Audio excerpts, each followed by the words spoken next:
What's up, everybody? Welcome back to the channel. Let's talk about my favorite cars that I'm looking forward to for 2023. Let's go.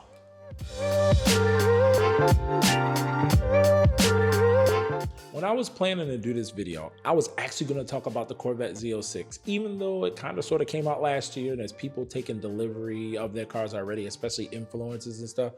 I haven't seen one in traffic. So to me, it's a 2023 car. I haven't seen one at a meet yet, even though I don't go to meets, but I'm looking forward to seeing one of those in person. But as I was thinking of the cars I'm looking forward to, I started seeing reviews and videos on a new Corvette E-Ray. Let me say, I had to take every review with a grain of salt because everybody's all like wowing and drooling over it. And they have to do that because they want to stay in Chevy's good graces or they won't get early access ever again. So I take it with a grain of salt. But when I look at the stats, 600 all-wheel drive, 655 horsepower, 0 to 60 in 2.5 seconds, and a 10.5 second quarter mile, that is impressive. The things that aren't impressive, the one thing that isn't impressive is how tiny the battery is. The other thing that's slightly annoying is, it has the Z06 bodywork, but it has the Stingray engine. So you know there's going to be an E-Ray Z06, whatever they choose to call it, and there's going to probably be an E-Ray ZR1, and there's going to be a regular ZR1. That gets a little old and tiresome to me. I think, I know they have to get as much value as they can out of every platform, and this is just them milking it. But I will say the stats are really, really, really cool. Can't wait to see the car in person. And hopefully I get to sit in one and feel what it feels like to be in a first all-wheel drive Corvette. Shout out to Chevy for that. Next one's another American sports car, and it's the Mustang GT. I'm not really a Mustang fanboy, but the Coyote with the 10-speed, I mean, it speaks for itself. If you know anything about cars, like Ford nailed this Mustang. And this new one is just a much more grown up, more mature version of it. I also love the interior. Everybody's going to these like wraparound displays for the infotainment and the gauge cluster. And I think it's a 12-inch for like the gauge cluster and like 15-inch for the infotainment. It looks amazing. It takes what like Chevy did with the Escalade a few years ago, and everybody's taking it to the next level. Even BMW's doing something similar to that, like that big singular. Benz did the same thing with their, I think it looks really cool. It makes, it's like the next wave of interiors. The other thing I think is cool is they added a drift brake. So to be interested to see when people start playing with that. We know in the previous generation Mustang, Ford did the line lock, and hopefully they kept that there too. Like, I think that's cool. When they really speak to enthusiasts, even though it's a little bit, I'm gonna give credit to Elon Musk for like ludicrous mode. Like other manufacturers had to like become less stiff and make cars fun. And I love to see the Mustang with that. The next one is probably close to my heart. My daughter thinks it's ugly. It's the BMW M2. It is a little ugly, but I always look at those cars, especially BMWs, with a view to modify them. So it's always like, I see it in its stock form, but I don't judge it in its stock form. And I think it is very, very clean. There are some parts of it, like the lower grills, like that square blocky look. Not sure I understand that. The grills themselves, we can't call them kidney grills anymore. I don't know what they're called, like the air intake grills, whatever the front grills. It's interesting, but I'm not going to call it ugly because I don't think it is. What I love about it is the powertrain. Being able to have a 6-speed manual, love it. Having an iteration of the S58, I love it. Having, almost 500 horsepower and a short wheelbase, not a light car, but a short wheelbase car like that, I'm sure it's going to be fun to drive even in the Houston streets. Can't wait to see that car drop and start seeing it out and about, really seeing what the proportions look like in person. The next one is the opposite. I hate the drivetrain. I love the bodywork. The aesthetic of the Lotus Emira, even though I haven't seen one in person, it's a gorgeous car. I've never liked Lotuses because they always looked a little weird and goofy to me. And I know the ethos is about lighter, more performance through removing weight and being simplistic. I get it. The Exige, none of them ever appealed to me. The Emira does. Now, I don't like that 3.5 Toyota Camry engine they have in it. I don't care if they tune it. It's still a Toyota engine. It'll be interesting when they get that AMG 4-cylinder. Even though I know it'll be lower on power, it'll be interesting to see how that sounds, how that feels like in that car. I think it's a far more appropriate engine for a car like that. But I can't wait to see a Emira in person.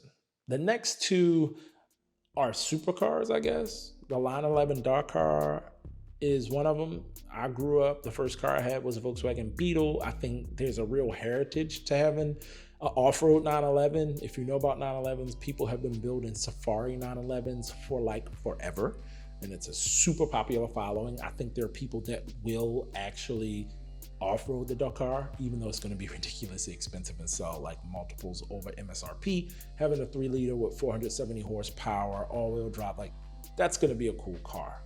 Conversely, there's the Huracan Storado, and let me say, Lamborghini's done a wonderful job with the like special edition Huracans. The Performante is the first one that comes to mind for me. Next, the STO, and then the Storado. I think they're all really, really cool.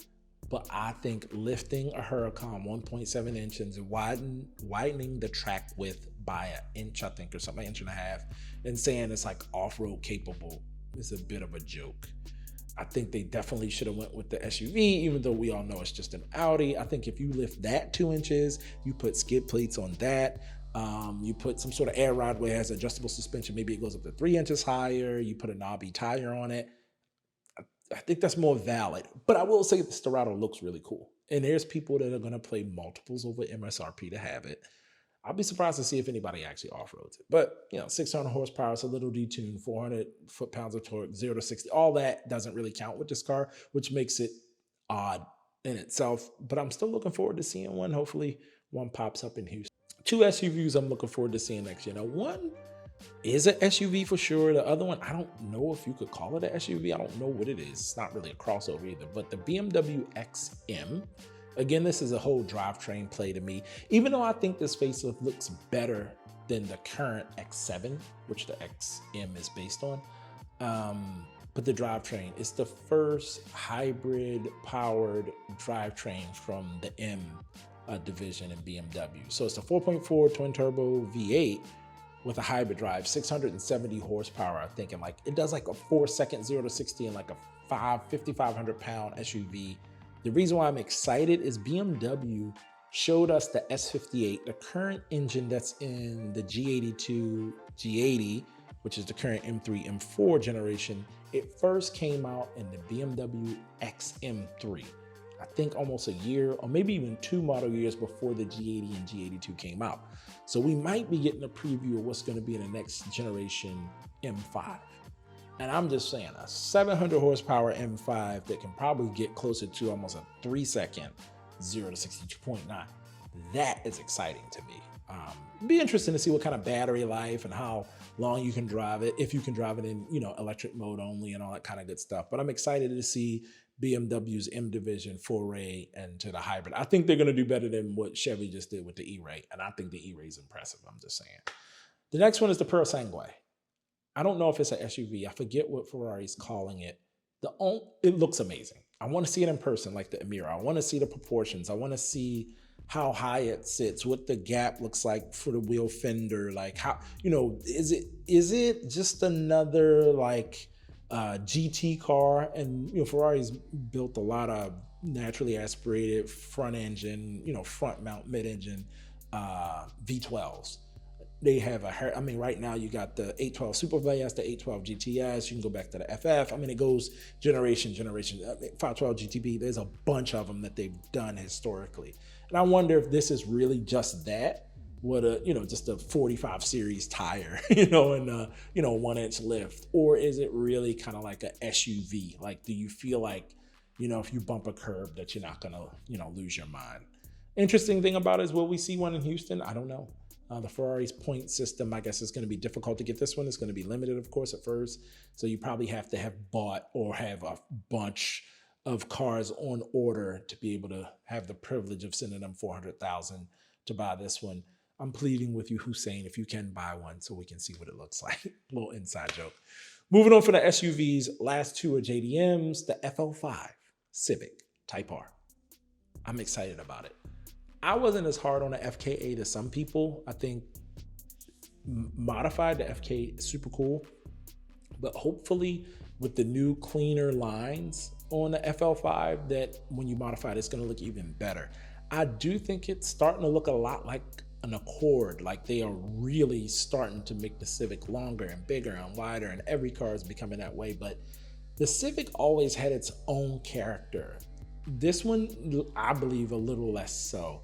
But I hope they fixed all the issues that FKA had with overheating and all the performance issues. I can't wait to see what it looks like when it gets modded. The one I don't care to see what it looks like when it gets modded is the facelifted GTR. I love GTRs. I respect R35s, and I have friends that own them. But this one ugly. It's like the previous, like a R34 had a baby with like the first year pre-facelift R35. Like, that top grille looks R34ish, but then they went back with the fog lights molded into the bumper again. What was Nissan thinking? It's ugly. It's not ugly. It's just not better looking. Yeah, I'll take that back. It's not ugly. It actually looks cool.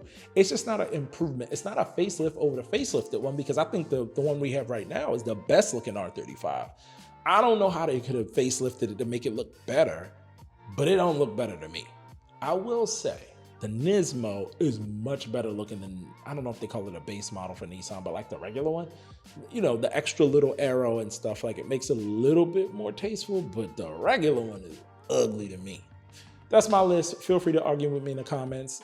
I know I missed a lot of cars that's coming out this year. I didn't really touch on like the electric stuff. I am looking forward to Mercedes EQG. That looks like it's really, really cool. I'll put a picture in right here if I can find it. Mercedes EQG, I think it's 2024. But let me know below what cars you're looking forward to seeing, you know, at car meets, car shows, or just in traffic in the comments below. If you haven't, feel free to subscribe. And if you don't want to, at least like the video. That helps me out and keep making this content because I enjoy it. I like talking to you guys about the car community. Hopefully you guys enjoyed it too. We'll see you in the next video.